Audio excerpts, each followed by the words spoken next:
Welcome back to the Dugout and Beyond. So we are just a few weeks away from here from college football and the NFL season. So some big times here in the sports world.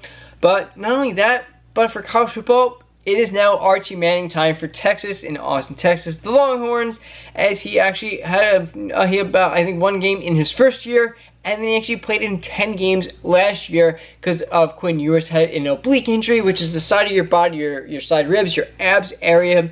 So he's out for 10 games, and there's a 7-3 record for Archie.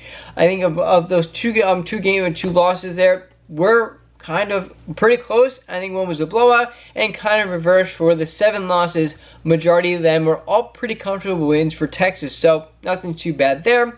But yeah, of course, the rest of the season was Quinn Ewers, and that was the only loss they had. So they were undefeated against with Ewers in the as the starting QB. But now is that one of the only big things for Texas going this year. But they are also ranked #1 for the first time in program history with preseason rankings going into the regular season. So of course that's a major thing, right? For your school to go in, you're basically the team that you're going to be to look at. To win, of course, that you're the one that they want to beat to push you out. But they're also, right now, underdogs in week 1, 2.5 points to number 3, Ohio State. We will get to the rankings for this year in just a second here. But for Ohio State, as John Day said, the head coach for them, they're still actually completely undecided who their QB is. They are down to 2 options right now, but tough competition here for Julian Say and Lincoln Kinhowitz. So, yeah, this is kind of crazy how you only have a QB. Meanwhile, you have a QB that's been making millions of dollars the last couple of years, was reclassified, coming in #1. You've been looked at for the last couple of years to be the starter, maybe even have taken over for Quinn Ewers last year, and you're still going into week 1 as underdogs. 2.5 points. Granted, yes, that is a field goal or no field goal there to see if whatever at that point. But the fact that they're actually still underdogs in this game by that is kind of insane. But yeah, with the rankings this year going from preseason to regular, of course we know Texas is #1. Then we got #2 is Penn State.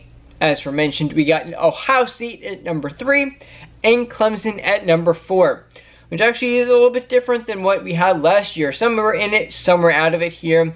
But we had Georgia at #1.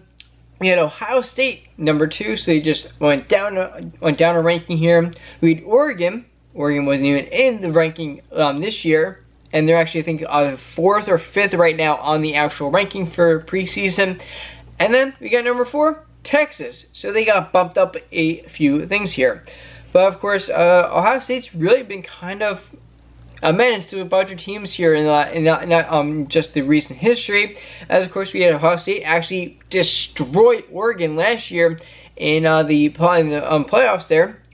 But we also had they went into, of course, they had Oregon having that great undefeated season going into the first round here as they got manhandled 41-21 in that game.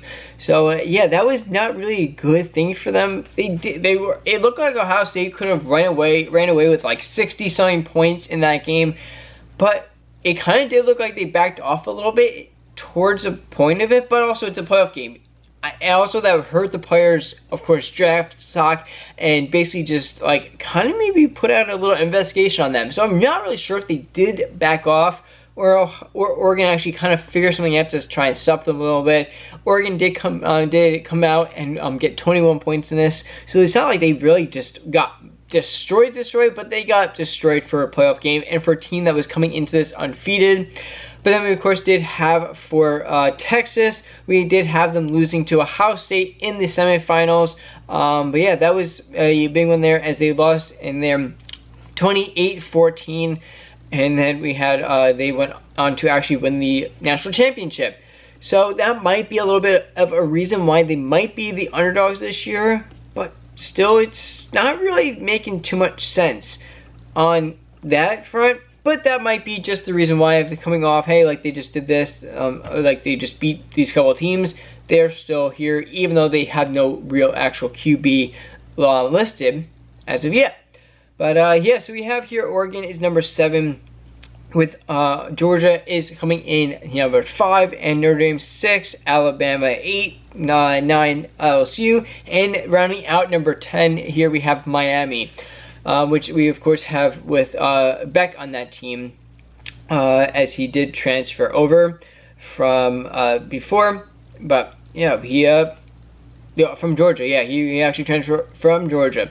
But yeah, we do have, of course, some really big games coming up this year, as it should be pretty high seasons. We actually have, it goes very hard to very easy for Texas as of right now. We have them going against, we just said Ohio State, and we go to San Jose State, then University of Texas at UTEP.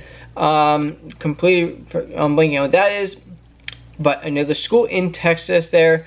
I did know it. Actually, I don't know how I'm blanking on it. But then we have Sam Houston, another Texas team there. And then we go to Florida, ranked right now going in preseason at 15, and to be determined on that for time, date, and if they're going to be on TV or not. My one thing here, actually, looking at the schedule here, is the next week after 15 Florida, we actually have number 18 Oklahoma going against Ohio State here as the Red River rivalry. There's no TV channel. There are for the other ones: Fox, SEC Network, ESPN Plus, SECN Plus. Then we have ABC for the number 19 Texas A&M weeks later. But there's nothing for the Red River rivalry, which kind of makes no sense. It might actually be one of the best rivalries that we had this year, honestly, I think. Of course, it's going to be just a massive thing. I have, of course, also called Texas for winning last year in a previous video, like before the season there. But not only that, but I think that this might be one of the best rivalries this year going into it. As ranking high, of course, it's easy to do that when you're one of the teams is ranked number 1 going into the season. So honestly, them being not ranked makes kind of or just on TV doesn't really make much sense. But whatever, that's not really a crazy big deal.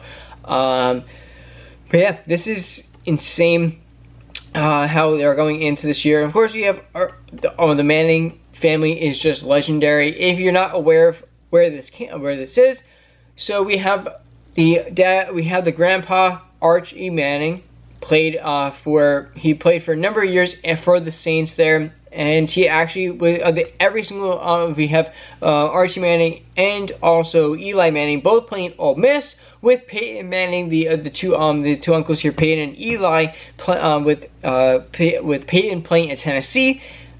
We actually have Archie Manning coming from the third brother, Cooper Manning, who actually unfortunately does have, I think he has like some type of disease where like if he played again, he actually it would have been life-threatening. So as of what I know, I could be wrong.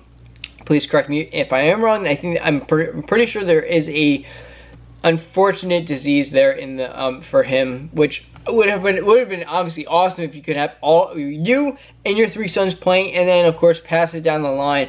But I hope that Arch Manning here can actually have a great career here in Texas, and then play out probably his dad's dream, because he obviously watched his dad and his 2 brothers have phenomenal careers in the NFL. Of course, with the uncles winning multiple championships. Of course, with Eli winning against the GOAT there, Peyton Manning, not Peyton Manning, but against Eli, but those 2 Super Bowls that they won there. But yeah, I hope that he can live out. I would kind of in a way think that the dad's dream was to play in the NFL, so I hope that he can really plan that out and get there and have a good career, which obviously would be awesome in every way there. But he does come from a very good bloodline of QBs, and also NFL talent QBs. So I'm sure that there's no chance that he won't be able to even have a remotely good chance, because you're going to have a few guys down in your ear telling you how to do the best you can possibly do, probably even train with you. Honestly, I would love to train with my uncles, my grandpa, and how to be professional football players and everything like that. But yeah, I'm expecting some big stuff from Archie Manning this year in Texas, and it's going to start here in a couple weeks here. I'll see you on the next one. Peace!